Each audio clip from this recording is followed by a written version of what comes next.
বন্ধুরা, এসে গেছি ইতিহাস বিদ্যার্থী টিউটোরিয়াল চ্যানেলে।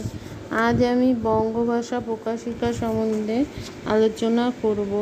1836 খ্রিস্টাব্দে 8ই ডিসেম্বর গৌরীশঙ্কর তর্কবাগীশের সভাপতিত্বে বঙ্গভাষা প্রকাশিকা সভার প্রথম অধিবেশন অনুষ্ঠিত হয়েছিল। দ্বারকানাথ ঠাকুর, টাকির জমিদার কালীনাথ রায়চৌধুরী, প্রসন্নকুমার ঠাকুর প্রমুখের উদ্যোগে এই সমিতিটি প্রতিষ্ঠিত হয়েছিল। উদ্দেশ্য ছিল রাজনৈতিক বিষয়গুলি নিয়ে আলাপ আলোচনা ও বিচার বিশ্লেষণ করা। 1928 খ্রিস্টাব্দে সরকার নিষ্কর জমির উপর কর বসালে এই সভা প্রতিবাদস্বরূপ একটি জনসভা গঠনের চেষ্টা করে। অনেকে মনে করেন যে এই সভা ভারতের সর্বপ্রথম রাজনৈতিক সংগঠন। যোগেশচন্দ্র বাগলের ভাষায় বাঙালি তথা ভারতবাসীর মধ্যে সর্বপ্রথম রাজনৈতিক প্রতিষ্ঠান হল বঙ্গভাষা প্রকাশিকা সভা। 1852 খ্রিস্টাব্দের 2রা মার্চ ঈশ্বরচন্দ্র গুপ্ত সংবাদ প্রভাকর পত্রিকায় লিখেছিলেন, রাজকীয় বিষয় বিবেচনার জন্য অপর যে সভা হয়েছিল তার মধ্যে বঙ্গভাষা প্রকাশিকা সভাকে প্রথম বলিতে হইবেক।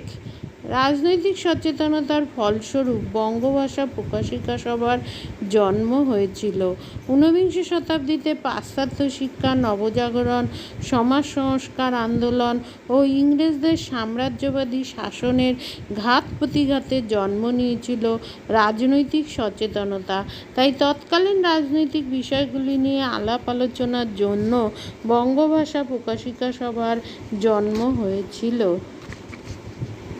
রাজনৈতিক ক্রিয়াকলাপ ও চিন্তাভাবনার দিক থেকে এই প্রথম রাজনৈতিক প্রতিষ্ঠানটির কিছু ত্রুটি বিচ্যুতি থাকলেও এর অবদানকে অস্বীকার করা যায় না।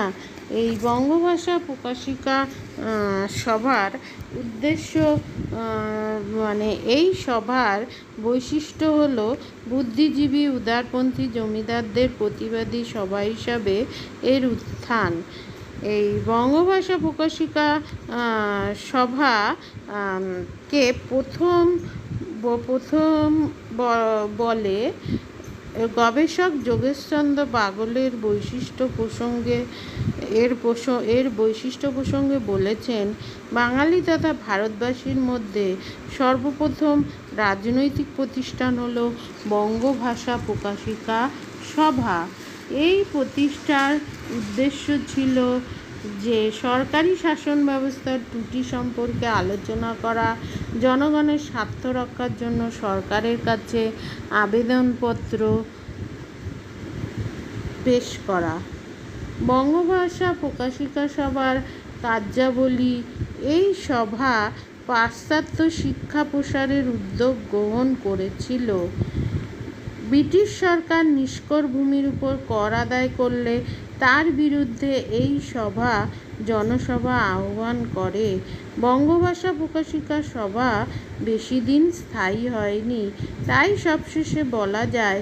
তবে এর কার্যাবলী লক্ষ্য করে প্রখ্যাত গবেষক যোগেশচন্দ্র বাগল বলেছেন, এটি হলো বাঙালি তথা ভারতবাসীর মধ্যে সর্বপ্রথম রাজনৈতিক প্রতিষ্ঠান।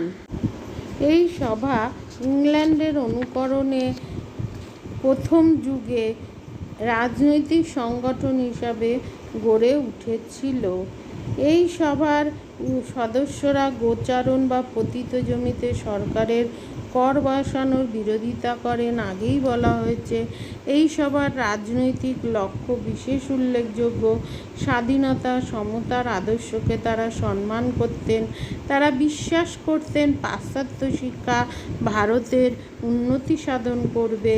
তারা এদেশে ইংল্যান্ডের মতো সম অধিকার নীতি বাস্তবায়ন চাইতেন। লক্ষ্য পূরণের জন্য এই সভায় ইংরেজ সদস্য নেওয়া হয়। ব্রিটিশ শাসনকে তারা ঐশ্বরিক দান বলে মনে করতেন। 19 শতকের সবশেষে বলা যায়, 19 শতকে গড়ে ওঠা সভা সমিতিগুলির উদ্দেশ্য ও কার্যাবলী বিশ্লেষণ করলে স্বার্থ ও লক্ষ্যের নানা বিবর্তন দেখা যায়। গোষ্ঠী স্বার্থ সমষ্টির স্বার্থে উত্তীর্ণ হয়। ক্ষেত্র বিশেষে সংকীর্ণতা ও সীমাবদ্ধতা থাকলেও জাতীয়তাবোধ ও দেশাত্মবোধ বিকশিত হয়। জাতীয় স্বার্থে আন্দোলন গড়ে ওঠে। আজ আসি, দেখা হচ্ছে পরবর্তী ভিডিওতে। চ্যানেলটা লাইক, শেয়ার, কমেন্ট করো এবং অবশ্যই সাবস্ক্রাইব